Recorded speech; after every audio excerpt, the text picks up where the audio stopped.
ആരാണ് നമ്മളുടെ ജീവിതത്തിന്റെ വിധി തീരുമാനിക്കുന്നത്? ഈ ഒരു ചോദ്യം നാം സമൂഹത്തിൽ ചോദിച്ചാൽ ഭൂരിഭാഗം ആളുകളും ഉത്തരം പറയുന്നത് എന്തായിരിക്കും? എന്തെങ്കിലും വ്യക്തികളെയോ സംഭവങ്ങളെയോ കേന്ദ്രീകരിച്ചിട്ടായിരിക്കും ഉത്തരം പറയുന്നത്. ഏറ്റവും കൂടുതൽ ഡയലോഗ് നാം കേൾക്കുന്നത് വിദ്യാഭ്യാസവുമായിട്ട് ബന്ധപ്പെട്ടിട്ടാണ്.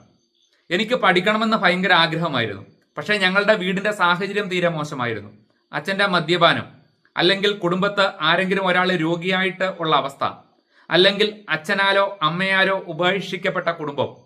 ഇങ്ങനെ ആ ദരിദ്രമായ ചുറ്റുപാടാണ് എൻ്റെ പഠനത്തിന് ഉള്ള അവസരം ഇല്ലാതാക്കിയത് എന്ന് പറയുന്ന മനുഷ്യരെ നാം കാണാറുണ്ട്. രണ്ടാമത് വിവാഹവുമായിട്ട് ബന്ധപ്പെട്ടിട്ടാണ് ഇത്തരമുള്ള സംഭാഷണം നാം കേൾക്കുന്നത്. എനിക്ക് വിവാഹത്തിന് താല്പര്യമേ ഇല്ലായിരുന്നു, വീട്ടുകാരുടെ നിർബന്ധം കൊണ്ടാണ് വിവാഹം നടന്നത് എന്ന് പറയുന്ന സ്ത്രീകളെ നമുക്ക് ധാരാളം കാണാം. എപ്പോഴാണോ ആ മനുഷ്യന്റെ മുമ്പിൽ ഞാൻ കഴുത്ത് കുനിച്ചു കൊടുത്തത് താലി കെട്ടാൻ, അന്ന് തീർന്നു എൻ്റെ ജീവിതത്തിലെ സന്തോഷം, പിന്നെ ഇന്ന് വരെ ഞാൻ ചിരിച്ചിട്ടില്ല എന്ന് പറയുന്ന ആളുകൾ. അതുപോലെ സ്ത്രീകളെ സംബന്ധിച്ചിട്ടും പറയാറുണ്ട്, വലതുകാല് വെച്ച് എന്നാണോ ഇവൾ ഞങ്ങളുടെ കുടുംബത്തിലേക്ക് വന്നത്, അന്ന് തീർന്നു ഞങ്ങളുടെ വീട്ടിലെ ഹാപ്പിനെസ് എന്ന് പറയുന്ന മനുഷ്യരെ കാണാൻ വേണ്ടിയിട്ട് സാധിക്കും. ഇനി ജോലിയുമായിട്ട് ബന്ധപ്പെട്ട് ഇതേ രീതിയിൽ സംസാരിക്കുന്ന വ്യക്തികളുണ്ട്, ജോലിയും ബിസിനസ്സുമായിട്ടൊക്കെ ബന്ധപ്പെട്ട്. ജോലി നഷ്ടപ്പെട്ടൊക്കെ കഴിഞ്ഞിട്ടാണ് ഇങ്ങനെ പറയുന്നത് എന്നുള്ളതാണ് അതിൻ്റെ പ്രത്യേകത. എൻ്റെ ഒരു സുഹൃത്തുണ്ട്, അദ്ദേഹം കുവൈറ്റിൽ ബിസിനസ് ചെയ്യുകയായിരുന്നു.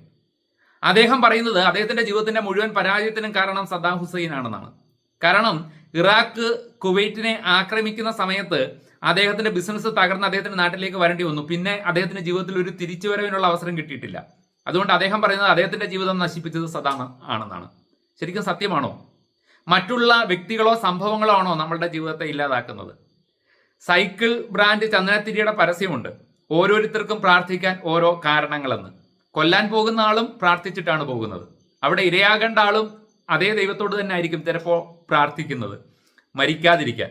അപ്പം നല്ലതിനായാലും ചീത്തക്കായാലും അവരുടെ ചന്ദനത്തിരി ഉപയോഗിക്കൂ എന്നാണ് അവർ ആ പരസ്യം കൊണ്ട് ഉദ്ദേശിക്കുന്നത്. എന്ന് പറഞ്ഞതുപോലെ നാം എപ്പോഴും ഈ സാഹചര്യങ്ങളെയും വ്യക്തികളെയും കുറ്റം പറയുന്നത് നമ്മളുടെ തെറ്റ് മറയ്ക്കാൻ വേണ്ടിയിട്ടാണ്. അതിനു വേണ്ടിയിട്ടാണ് നാം അത് ഉപയോഗിക്കുന്നത്. നാം വിജയിച്ചാൽ അതിന്റെ ക്രെഡിറ്റ് ഫുൾ നമുക്ക് തന്നെയാണ്, നമ്മളുടെ മെടുക്കാണ്. പരാജയപ്പെടുമ്പോഴാണ് നാം സാഹചര്യത്തെയൊക്കെ തേടി പോകുന്നത്. ശരിക്കും എന്താണ് സംഭവിക്കുന്നത്? ആരാണ് നമ്മളുടെ വിധി നിശ്ചയിക്കുന്നത്?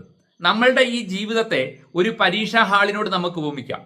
പരീക്ഷാ ഹാളിൽ രണ്ട് തരത്തിലുള്ള കുട്ടികൾ ഇരിപ്പുണ്ട്. ഒരു വിഭാഗം കുട്ടികൾക്ക് ക്വസ്റ്റ്യൻ പേപ്പർ കിട്ടുമ്പോൾ തന്നെ സന്തോഷമാണ്. അവരൊന്ന് വായിച്ചു നോക്കിയിട്ട് ഒട്ടും സമയം കളയാതെ വേഗത്തിൽ ഉത്തരവെഴുതും. കാരണം അവർ കഷ്ടപ്പെട്ട് പഠിച്ചതാണ്. അവര് മറ്റു കുട്ടികൾ ഉറങ്ങിയ സമയത്ത് ഉറങ്ങാതെ ഇരുന്ന് പഠിച്ചതാണ്. ക്ലാസ്സിൽ മറ്റു കുട്ടികൾ ശ്രദ്ധിക്കാതെ ഇരിക്കുന്ന സമയത്ത് അധ്യാപകൻ പറയുന്നത് ശ്രദ്ധിച്ച് ഹോംവർക്ക് കൊടുത്തതൊക്കെ കൃത്യമായിട്ട് ചെയ്ത് അവർ തയ്യാറായതാണ് പരീക്ഷയ്ക്ക്. അതുകൊണ്ട് അവർക്ക് ക്വസ്റ്റ്യൻ പേപ്പർ കൈ കിട്ടുമ്പോൾ സന്തോഷമാണ്. അവരുടെ പ്രതിഭ തെളിയിക്കാനുള്ള അവസരമാണ്, അവർ കഷ്ടപ്പെട്ടത് തെളിയിക്കാനുള്ള അവസരമാണ്. പരീക്ഷയില്ലെങ്കിൽ അവരെടുത്ത ആ കഷ്ടപ്പാട് എങ്ങനെ തിരിച്ചറിയും? പഠിക്കാത്ത കുട്ടിയും പഠിക്കുന്ന കുട്ടിയും തമ്മിലുള്ള വ്യത്യാസം എങ്ങനെ തിരിച്ചറിയും? ഇനി രണ്ടാമത്തെ വിഭാഗത്തിന് ഇവരുടെ ആറ്റിറ്റ്യൂഡേ അല്ല. അവർക്ക് പരീക്ഷയിൽ ക്വസ്റ്റ്യൻ പേപ്പർ കൈ കിട്ടുമ്പോൾ തന്നെ അവർക്ക് നിരാശയാണ്. ക്വസ്റ്റ്യൻ പേപ്പർ വായിച്ച് നോക്കിയിട്ട് അവർ ഉത്തരം എഴുതാനല്ല പോകുന്നത്, അവർ ചുറ്റുപാട് നോക്കുകയാണ് ചെയ്യുന്നത്. എന്ത് ചെയ്യും എന്നുള്ള അവസ്ഥയിലാണ് അവരിയ്ക്കുന്നത്. കാരണം അവർ ക്ലാസ്സിൽ ഇരുന്നപ്പോൾ ശ്രദ്ധിച്ചില്ല, ഹോംവർക്ക് കൊടുത്തപ്പോൾ അത് കൃത്യമായിട്ട് ചെയ്തില്ല, വീട്ടിലിരുന്ന് പഠിച്ചപ്പോൾ വീട്ടുകാരെ തൃപ്തിപ്പെടുത്താൻ വേണ്ടിയിട്ടാണ് പഠിച്ചത്, അല്ലാതെ അറിവ് കിട്ടാൻ വേണ്ടിയിട്ടല്ല അവർ പഠിച്ചത്. അവർക്ക് അവരുടെ ജീവിതത്തിലെ ഏറ്റവും മോശം ദിവസം ഏതാണെന്ന് ചോദിച്ചാൽ പരീക്ഷാ ദിവസമാണ്. അവർ ചിന്തിക്കുന്നത് ആരാണ് ഈ പരീക്ഷാ സമ്പ്രദായമൊക്കെ ഏർപ്പെടുത്തിയത്? പഠനം മാത്രം പോരായിരുന്നു, എന്തിനാ ഈ പരീക്ഷ നടത്തുന്നത് എന്നാണ് അവർ ചിന്തിക്കുന്നത്. കാരണം നാം ഈ ഉദാഹരണം പറഞ്ഞതിൻ്റെ അർത്ഥം വേറൊന്നും അല്ല, നാം ഈ ജീവിക്കുന്ന ഈ ഭൂമിയിൽ നാം നമ്മളുടെ ഡ്യൂട്ടി കറക്റ്റായിട്ട് ചെയ്യാൻ, മറ്റുള്ളവരിൽ നിന്നും നിങ്ങൾ വ്യത്യസ്തനാണെന്ന് നിങ്ങൾക്ക് കാണിക്കാൻ, നിങ്ങളുടെ കഴിവ് തെളിയിക്കാനുള്ള അവസരമാണ് പ്രശ്നങ്ങൾ. നിങ്ങളുടെ ജീവിതത്തിൽ പ്രശ്നങ്ങൾ വന്നില്ലെങ്കിൽ എങ്ങനെ നിങ്ങൾക്ക് നിങ്ങളുടെ കഴിവ് തെളിയിക്കാൻ വേണ്ടിയിട്ട് സാധിക്കും? ഉത്തർപ്രദേശ് സ്വദേശിയായിട്ടുള്ള അരുണിമ സിൻഹ എന്ന് പറയുന്ന വോളിബോൾ താരം, അവർ സ്പോർട്സിലൂടെ കേന്ദ്ര പോലീസ് സേനയിൽ ജോലി ശരിയാകുന്നു.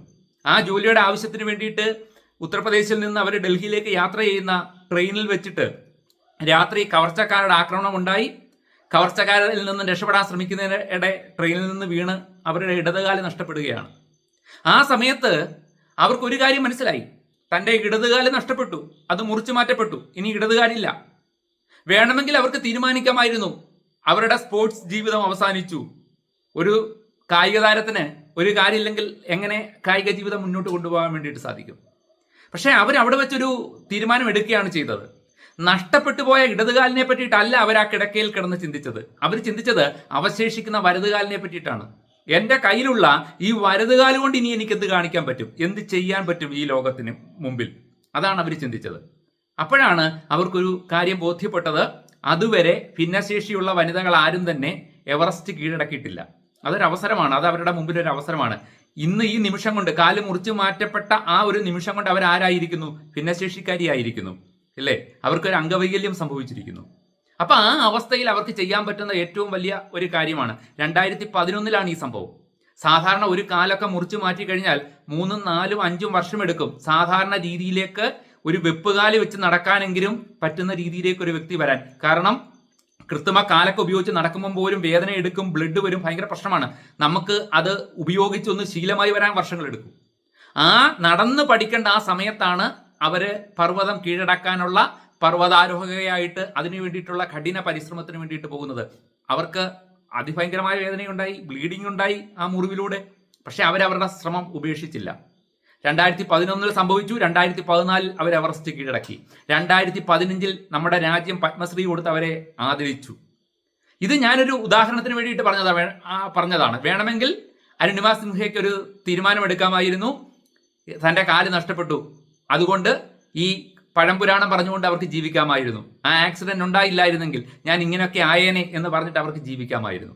നിങ്ങൾക്ക് നിങ്ങളുടെ ഒരു അവയവം നഷ്ടപ്പെടുമ്പോൾ ഭിക്ഷ എടുത്തു വേണമെങ്കിലും ജീവിക്കാം, അത് കാണിച്ചിട്ട് എനിക്ക് കൈയില്ല, എനിക്ക് കാലില്ല, ആ അവസ്ഥ പറഞ്ഞുകൊണ്ട് മറ്റുള്ളവരുടെ മുമ്പിൽ കൈ നീട്ടാം.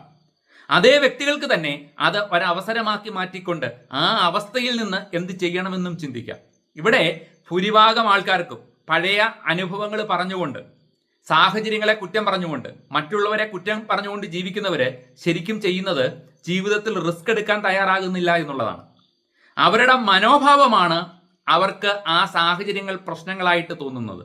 നമുക്കുണ്ടാവുന്ന മോശം സാഹചര്യങ്ങൾ മികച്ച അവസരങ്ങളാണ്. നമുക്ക് നമ്മുടെ കഴിവ് തെളിയിക്കാനുള്ള മികച്ച അവസരങ്ങളെയാണ് നമ്മൾ മോശം സിറ്റുവേഷനായിട്ട് കാണുന്നത്. ആ ഒരു കാഴ്ചപ്പാടിന്റെ പ്രശ്നമാണ്. അപ്പോൾ നമ്മളുടെ ജീവിതത്തിന്റെ വിധി ആരാണ് തീരുമാനിക്കുന്നത് എന്നുള്ള ചോദ്യത്തിന് ഉത്തരം, നമ്മളുടെ മനോഭാവമാണ് വിധി തീരുമാനിക്കുന്നത് എന്നുള്ളതാണ് ഉത്തരം. നിങ്ങൾ ഒരു പോരാളിയുടെ മനസ്സോട് വേണം ജീവിതത്തെ കാണാൻ.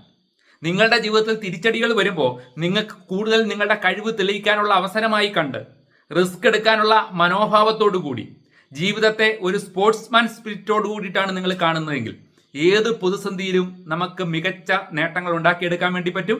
നമ്മൾ മറ്റുള്ളവർക്ക് മുമ്പിൽ മാതൃകയായിട്ട് മാറും. അതിനെല്ലാവർക്കും കഴിയട്ടെ എന്ന് ആശംസിക്കുന്നു. മറ്റൊരു വീഡിയോയുമായി അടുത്ത ദിവസം വീണ്ടും കാണാം.